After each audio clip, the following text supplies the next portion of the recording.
Hello and welcome to another episode of the Dribble Me Softly Podcast, the podcast that you didn't know that you needed to know. How are you both? Good, thanks. How are you? Good, thanks for asking. Living the dream. How are you, Dylan? Good, mate. Very good, thank you. Good. We're here on a Sunday. Yes, we are. It's vibey. Good to be back. This is what freedom feels like. It's quite nice. It's a beautiful day. Stunning day, lots to talk about. What are we going to talk about today? Quite a few things. So Arsenal tightened their grip at the top of the Premier League. Up the Gunners. Shut up. Burnley hit 5 in the Premier League for the first time, so we'll talk a bit about that. And the bigger United won in the United Derby, if you catch my drift. Oh, what a tease. So a few things to get through, plus a little bit around Europe as well, so we'll cover some big games. Nice. We got all that and more coming up next. Oh, and Debate Me Softly. Can't forget it. Staple. That's it. All right. More next.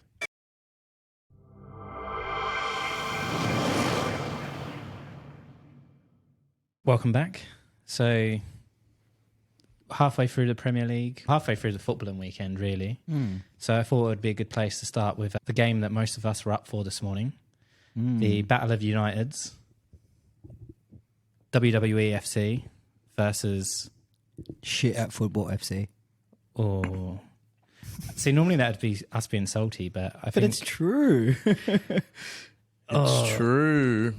They're shit. Was Arthur Shelby on the touchline for this one? Yeah, maybe. What was he doing? Why is he wearing that? Yeah, that's a weird one.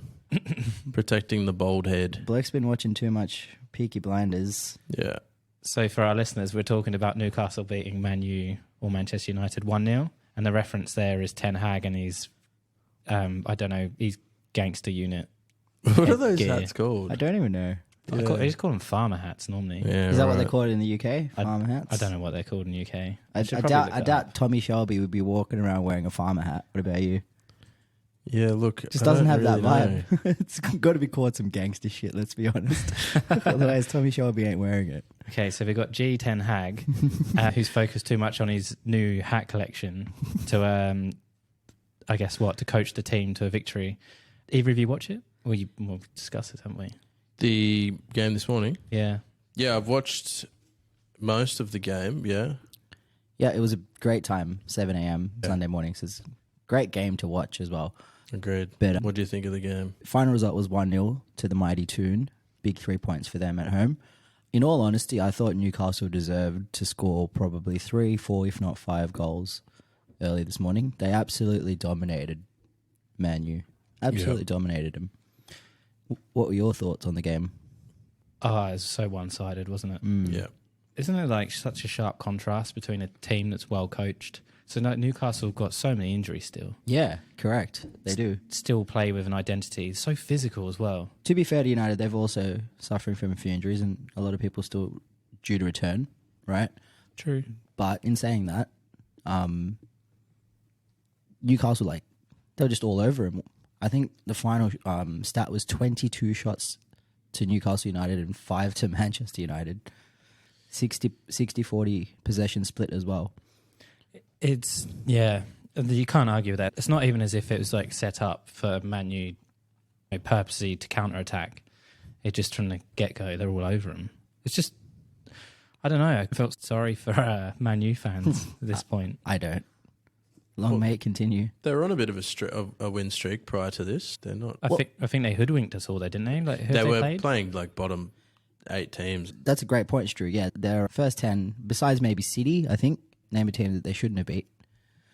To be fair to them, they have been quietly going about their work, but look what happens when you verse a top 6 side.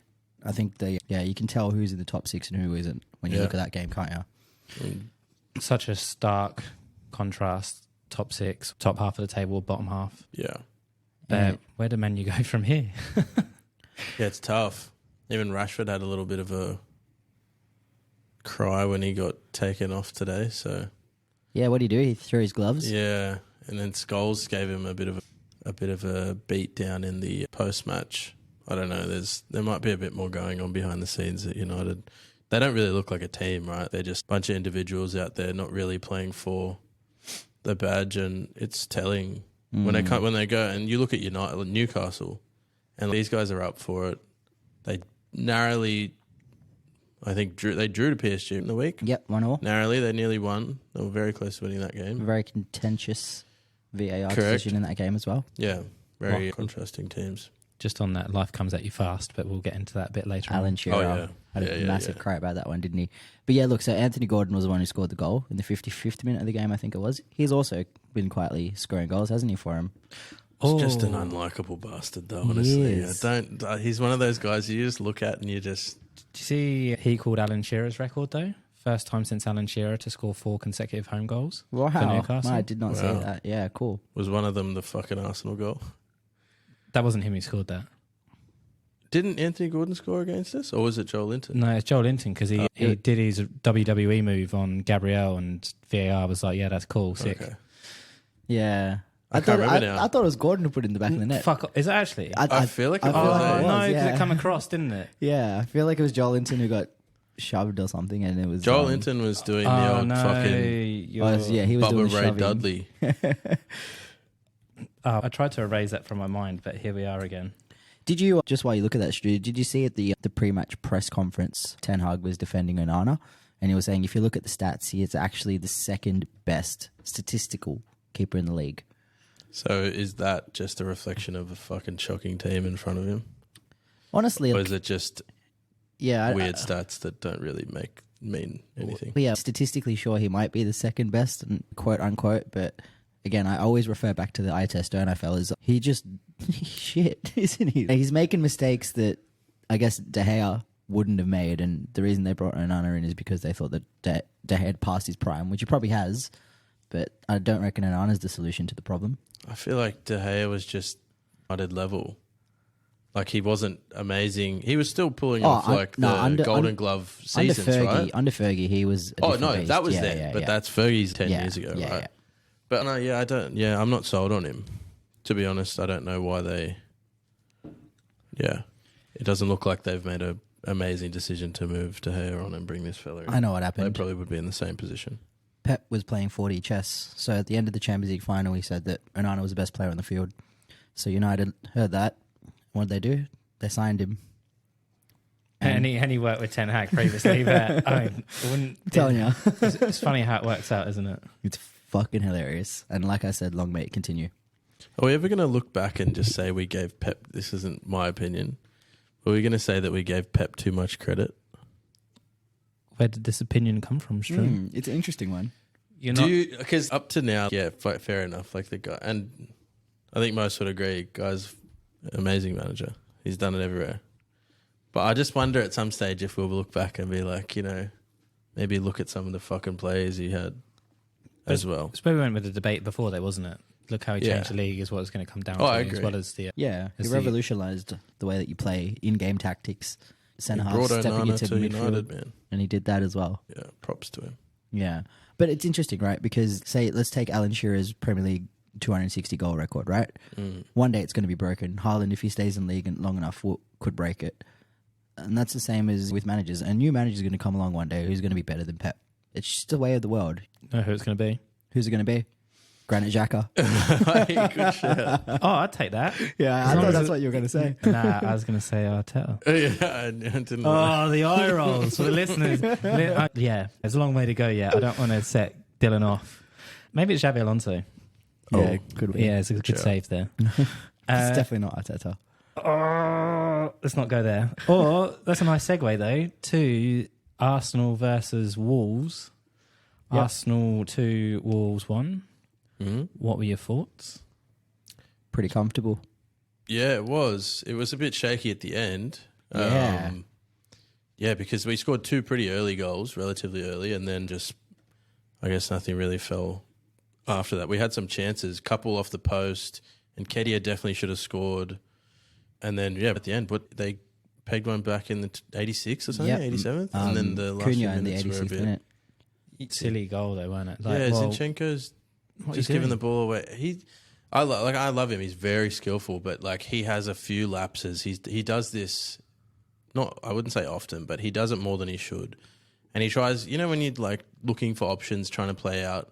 Yeah. But in your fucking own box, man. Sometimes you just got to clear the fucking ball. Hey, Just get it out. Just get it out. But look, we definitely deserved to win that game. It probably score sheet looks a bit closer than what the game was. Yeah, you're not wrong. So it was a goal to Saka in the 6th minute and then Odegaard in the 13th minute. The Odegaard goal was nice. Zinchenko feed for that was brilliant. Yeah. That's what he needs to be doing. Obviously. Arsenal were playing proper five-a-side football in their half. Yeah, it was like the Arsenal not being fast starters. I know they're good in the week as well, but it was just nice to see a bit of last year, really. Bit of flair. And then a bit of control as well. It is annoying that we conceded there at the end, but even Saka's first goal, one of his first possessions, and he gets double teamed on the edge there, and he just like splits him and then goes through the middle and scores on the side. But yeah, no, good win. Yeah, top of the league. Talking of league positions, let's head south, very south, to the championship battle between Burnley and Sheffield United. 5-0. Oh. I said it before, it's the first time in their history that Burnley have put 5 against a team in the Premier League. If there's going to be any team, it would be this Sheffield United. They are woeful. I think it just goes to show that Burnley are the best team in the Championship and they suck at the Premier League. Yeah, this game proves the point. Is this what Company has to offer? I don't know. Maybe he just belongs down. Maybe. I don't know if Sheffield are just that bad as well. I think it's a bit of both, hey? Bit of both. Yeah. So Jay Rodriguez had a very fast goal. Oh, we talked about that, for the didn't second time. Yeah, he did. So he scored in the first minute of the game, Stru? 15 seconds in, I think. Crazy. Did you know what the fastest Premier League goal is? 9 seconds. 7.69 seconds in 2019. You know who it was? Is it someone? Is it Liverpool? It was a Southampton player. I was going to say Shane Long. It was against Arsenal, wasn't it? No, it was against Watford. There was one against us, the Philip Billing one from last year. That was that's the Reece Nelson winner. It was in that game. Wow. Yeah. What a winner that was. Far out. Do you reckon Burnley have used up all their goals for the next 3 games? Oh mate, 3 games next 3 months. Yeah, probably. It's going to be a very sad Christmas after that. But good on him scoring 5 and keeping a clean sheet. There was a red card in this game as well, wasn't there? Yeah, second yellow, was it? Yeah, 2 yellows to Oliver McBurney. Bit of an elbow to the head. What a dickhead move. Especially when you're already on Eddie a yellow Howe's card. looking at him now. It's his kind of player, isn't it, Stu? Sign him for the run-in. We don't need to encourage WWE FC anymore. Oh, no. Give it up now, guys. I don't think we can call them WWE FC anymore. Who's more violent than them? It's hard to say. Teams have their days. Yeah, okay. Yeah. All right, I'll stop it. Sorry, Yeah. Newcastle fans. You guys are just bitter that they beat you. And it's funny. They beat you. Fair and square. No issues, no VAR drama. Stop it. You can get fucked. Take his beer off him.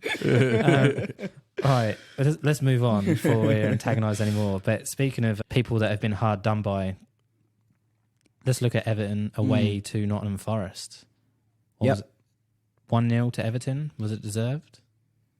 Yeah, I think so. On the balance, yeah, I dare say so. Hey, Forest did play a good game. And when you look at the stats, they had about 60% possession. But a proper Sean Dyche counter-attack, get you 3 points, and then get your goal, and then defend it. Yeah, Dyche ball. Yeah. Good goal from McNeil as well. Oh, it was a good goal, yeah. God, I love them when they're arrowed in like that. Yeah. They're so satisfying to watch. So that was a big 3 points for them, wasn't it, after the 10-point deduction? Mm-hmm. And they're now sitting 18th, so they're still in the relegation zone, and they're only 2 points off safety. So Luton currently sits 17th. Again, we're recording Sunday, aren't we? So there's still some games left in the week. But yeah. I reckon they can stay up, eh? Well, we spoke about this in a debate. Yeah, and I think, Ben, both you and I agreed that if it happened early, which it has now happened early in the season, that it gives them the motivation, to push. Do you think, so I know there's some factors here with prize money and where you finish in the league. Yeah. But Everton are going to appeal this. They're setting up some sort of panel team to challenge what the FA, or not the FA, what the Premier League have done in the points deduction. Mm-hmm. Do you think Everton feel it will be easier for them to accept the points deduction if they get their appeal rejected, if they are outside of the relegation zone regardless? What do you mean? What if they have the points deduction, but then they get enough points to be outside the relegation zone anyway. Do you reckon they'd be okay if they don't get the points deduction? Or do you think money is going to be a factor for them? I guess there's a lot of money, isn't it, that you lose out on for a club that needs money? 100%. The money thing is definitely a big one, but I think also it's just if they claim to have had things. Sorry, let me start again. If they claim that they haven't breached FFP laws, right, and that's what they're appealing, then if they are genuinely innocent, then you think they'd fight it no matter what. That's just what I think, anyways. I'm not sure what you think's true. Yeah, no. Well, how can they plead innocence? I think they are. I think they're going to be appealing based off because I think they know that they've done the wrong thing. Okay. But I think their appeal will be based off, like, as to reasons why that occurred. I don't know how far it'll go, but I don't know. So you think it's a waste of time? Probably. They already gave them the deduction. Do you reckon they're going to get the points back? Fucking highly doubt it. No, I don't. I highly doubt it, because if they do, then it that's kind just of weird. Makes the Premier League look really weak, doesn't it? What new evidence do they have now? Do they have more evidence? It doesn't make sense. Yeah, that, and also it'll set a precedence for teams to appeal. If, let's say, Man City do get charged, the first thing they're going to do is appeal, and they're going to use the Everton case. Yeah. You know? I need to read more into what their appeal is based on, so I'm not too sure. Yeah, but it is an interesting question. But I think, just going back to Everton, they are probably going to stay safe. Okay. Yeah. And I guess there's one more game, so we're going from appeal to appealing. Brentford 3, Luton 1. It was hosted at Struan's favourite stadium. Was it? Not Vitality? Oh, Brentford Community or whatever. That's fine. G-Tech. G-Tech, that's it. At the G-Tech. And everyone's favourite person in the world, Neil Maupay, scoring first. He did, yeah. Cool little celebration too, actually. Did some little thing like this. Anyway, move on. For the listeners, Struan put his hands together. Almost like he was praying. Yeah. No, it looked cool. I don't know what he did though. He may be praying for more talk about Brentford or more talk about Neil Maupay. What about that Luton goal? Jacob Brown, 76th minute. That was nice. It was a nice goal, wasn't it? Very good goal. To be fair, it's probably the pick of the bunch because the Brentford goals are all very scrappy goals. And the final score was 3-1? 3-1. Yeah. It's what we expected. Yep. I dare say so, yeah. If you looked at the game beforehand, I think everyone would have picked Brentford to win, especially because they're playing at home as well. Luton always seem to get a goal, don't they? They don't win games, but they'll scrape scrape a goal every now and then. Actually, more than every now and then. Quite often. We play them Wednesday morning, 7:15. Great time. I'm excited. Home or away? At We're at Luton. home. Nah, it's at Luton. Oh, shit, we are. Yeah, it's at Luton. No, it's going to be the first big scalp. No. Calm down, Hopefully mate. not. You're top of the league. Relax. No, my brother messaged me this, actually. He was like, he sent a screenshot of the fixture, now I remember, saying 8:15 kickoff. What the fuck is this? What? 8:15 p.m. And he was like, oh, no, it's bad omen. It's a bit like I don't know. I can see his point, though. It's a weird kickoff time. 8:15 on a Tuesday night, that would be in the UK. Yeah, that is strange. That is strange, Yeah. Because I know what would happen. If this was Klopp and Liverpool didn't win, then it'd be straight there. I don't think so, mate. I think when Jurgen has a cry about the 12:30 game, I think it's completely validated because we get it more than any other team in the Premier League, 1. And 2, we have a lot of South American players, so why do we need to play a 12:30 game, especially when we're versing Man City, which is probably arguably the biggest game of the league? Yeah, I agree. I'll stop trying to wind you up now. Yeah, I know you are. Bonus point for not biting. So moving on, is there much else happening around Europe? Madrid got a win. Girona got a win. I think the Bayern game got snowed out. So they didn't play. Even United had issues getting to their game. Wasn't their plane cancelled or something? Yeah. And it was like a 30-minute plane ride got changed to a 3-hour drive or something like that. Then Leverkusen and Dortmund are playing tomorrow, so that didn't happen. I think Nice lost, so they're dropping points now. PSG's got a bit of a... Who's bottom of the French league? Might surprise you, might not. Oh, it's Lyon. Yeah. Wow. That has surprised me. They are truly. dead last. Wow. Interesting. Which is strange. Like, in previous years, they've never been amazing, but I feel like they've always been like top 4. They've been playing Champions League football, yeah. Champions League. They beat City in some like 3-4 years ago in Champions League. It's a massive fall from grace. Yeah, huge. Wow. Just quickly on Real Madrid and Girona, they're only separated by goal difference. Yes. Played 15, won 12, drawn 2, lost 1. It's mad, isn't it? It's crazy. Yeah, carrying on. 2-1 Valencia the game was. 2-1 against Valencia. I think they scored 2 late goals, actually. Interesting. Yeah. So they were down 1-0. They come back, score on the 82nd and 88th to win 2-1 at home. So that's awesome. That's awesome. Fairly big game tonight as well, or today. That would be Barca and Atletico Madrid. Oh, that is a big game. That's 3rd versus 4th on the table. Yeah, Ter Stegen's injured. Is he? Well. Yep. Xavi needs a convincing win, I think. Mm. And Atletico are plodding along. Yeah. I think Struan, you mentioned it last week, Griezmann is playing really well. Yeah. So Atletico have played 2 games less than Girona at the moment. If they win both of their games, they'll sit 1 point behind Real and Girona. Right. The leagues this year are all pretty tight. Yeah, Stu touched on it last week, didn't you? You did say something like that. Yeah. Which they are. It's quite competitive up the top. Quite competitive. It's interesting. Well, Juventus as well. Sorry, it's probably the last notable mention. 1-2-1. They're top of the Serie A. Good shout. And then Napoli plays Inter tomorrow morning. Ooh, that'll be a good game. Yeah, so we got some good games overnight. Yeah. A lot of potential content. Lots of potential content, lots of games leading into Christmas, isn't it? We've got some midweek fixtures as well. Because it's the most wonderful time of the year. That's it. Stacked. Yeah. I guess, it's a bit of a roundup. Something we don't normally touch on, though, and which would be good to get our thoughts on, is what happened in Europe in the week. Champions League results. Champions League, Europa League. Yeah. Some big games. We're leading into the final match day before knockouts, aren't we?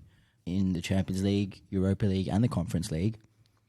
United, just quickly, have to verse Bayern in their last game. Need to get a result against Bayern if they want to progress not just into the Champions League, but into the Europa League as well. Yeah. They're sitting last. Europa League qualification is 3rd. And obviously the top 2 progress to the knockout stages. So that's definitely one to watch on the last match day. How mad is that group, though? It's crazy. Copenhagen, Galatasaray are on 5, and then Man U are on 4. And Bayern drew 0-0 with Copenhagen in the week. Now that's strange. But Bayern's already through, so they're cool. Arsenal's already through, even if they lose against PSV. Madrid's already through. There's a bit of a battle there in that group. That was a nice game, by the way. Madrid-Napoli. It was a good game. Yep. I think Group F, which is the group of death, Drew, is a very close one. So Dortmund currently lead that one. But PSG, Newcastle and Inter all in with a chance. And what are the games? Inter, you mean AC? Sorry, yeah, AC. Yeah. Correct, yeah, thank you. Sorry, because I was so Dortmund plays PSG and Newcastle play Milan. That's crazy. It's going to be a hell of a finish. Yeah. You got Real Sociedad at the top of the group with Inter second, both on the same points. You're thinking about the draw. It's pretty good.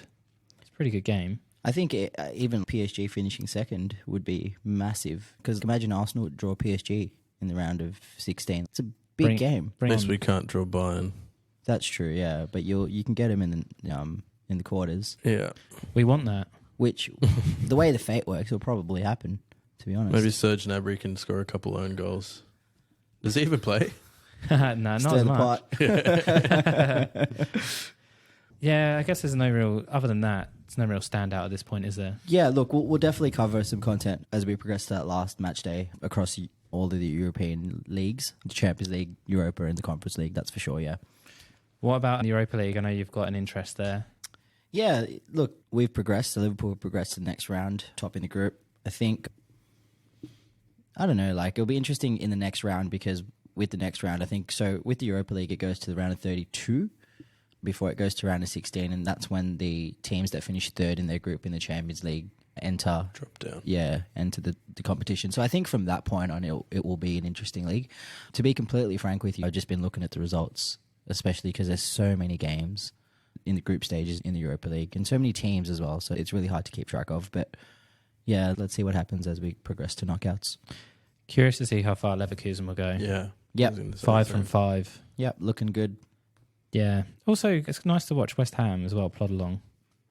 It is, yeah. I would love to watch a Liverpool versus Leverkusen game. I think that would be fun to watch. You'd be a bit worried? No, it'd be fun to watch. I'm not worried. The only team I worry about is Man City. It's the only team. Now Alisson's injured.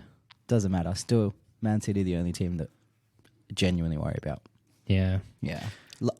If Arsenal won the league last year, I would have said Arsenal, but they fell apart like everyone expected them to. It's all right. Swams when Saliba, best centre-back in the league, gets injured. Yeah, best centre-back in the league. What a joke. He doesn't need his aura. What a fucking joke. Tell me that Saliba is the best centre-back in the league after he's won the Premier League and the Champions League. Until then, I don't want to hear it. Lots of centre-backs have won the Champions League and Premier League. I just want Saliba to go win a trophy and then come and tell me that he's the best. Didn't Johnny Evans do that? Johnny Evans is shit. Poor Johnny Evans. Yeah, actually, he doesn't deserve. But see, that comment is just Arsenal fans to a T. Just talk absolute shit without having any stat to back it up. Fucking hell. The eye test. Even with the eye test, he ain't that great, guys. No, he's good. Build a bridge and get the fuck over him. Time will tell. Anyway, He's good. He's very good. We'll wrap it up there. And He's just getting heated. but no, save it for the debates. We've got some good stuff coming up. We'll be back after this. Yep, sounds good.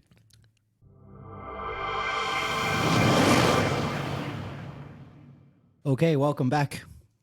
It's time for Debate Me Softly. Are you guys ready? Nah, let's do that again. Are you guys ready? Fuck yeah. Yeah, mine. Nah, let's do that one more time. Okay, sweet. Are you guys ready? Oh, I don't know if I can put an accent like Stromes. Aye, Captain. There we go, mate. That's a little bit better. All right, so there's only one place to start. So last week, or during the week, there was some controversial, if I dare say, news to come out of the Premier League, and it was in relation to sin bins. And I think they are looking to trial the use of sin bins, potentially, in Premier League games. So my question goes out to the both of you guys. Will it benefit the game? Interesting one. For a bit of context, so what happened was the International Football Association Board agreed to trial the use of 10-minute sin bins in top-level competitions, such as Premier League, in a bid to reduce dissent and cynical fouls. So they've previously worked successfully in grassroots football, supposedly, at reducing dissent, and tactical fouls also will be punished. Just quickly, they say that it reduced dissent by about 38% in grassroots.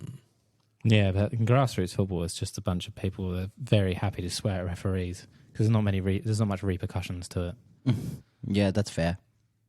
But if I'm being honest, there's plenty of other areas of the game that they could fix before they do this, unless the only benefit I really enjoy from this is if Rodri is targeted, if it's not just dissent, but for tactical fouls. For tucking his shirt in. Yeah, yeah. And just for scooting around the pitch and being rough and very sneaky in how he operates. Respect it, but I don't know. There's plenty of other things to fix, wouldn't you think? Yeah, I agree. And I saw a video online about, and I forgot who it was now, just around what it would do to the game if there was a player sent off for 10 minutes. And it works well in rugby league, rugby union, if you see it, right? Because it opens up the game. When a player goes off, the other team is probably going to score a try or two. Yeah. Sometimes even the team with less players scores a try. It leaves a bit of a free-flowing game. If a player comes off in the Premier League and whatever the Liga, they're just going to park the bus. It's going to be boring as shit. Yeah. Like, no one's going to want to watch that. It ruins. Yeah, I don't really think it'd be a great idea. I have another question. Which pocket? Are they going to create a new pocket for a referee? Because you've got the front pocket is a yellow card, the back pocket's a red card. Where's the other one going to go? What colour is it? Yeah. Oh, this thing, Orange. let's not discriminate against. Orange. But it's going to look weird, isn't it? Strange, man. Yeah, look, there's probably more that they need to fucking worry about than fixing up the dissent fouls. Like, what do you... Yeah, I absolutely agree. I think it's horrible that refs do cop as much abuse as they do, but sometimes it's validated with how shit they are. But let's not go there. Let's not go there. We're also missing another thing, which the rules, which are supposed to be black and white, are already subjective enough. So you're going to have someone that is called a dickhead, and rightfully that gets sin bin, but someone could just make some sort of comment about someone saying, you look like a penis face, and that being taken out of context and Sin bin. This could be a slippery slope. Yeah, I absolutely agree with that. I think the worst thing is that with the refs now and the issues with VAR, a lot of it is down to interpretation. And if we introduce sin bins into the game, it's just another thing for refs and for VARs to quote-unquote interpret, which just drives a whole lot more of controversy. There's no point to have that. It's not going to help the game. Stu, you said it best. If a player gets booked, if a player gets sent to the bin for 10 minutes, the opposing team, that team's just going to park the bus. It's very easy to put 10 men behind the ball, and you're just going to get one team attacking and the other team defending for 10 minutes. Yeah. Is it really going to fix the issue? Nah.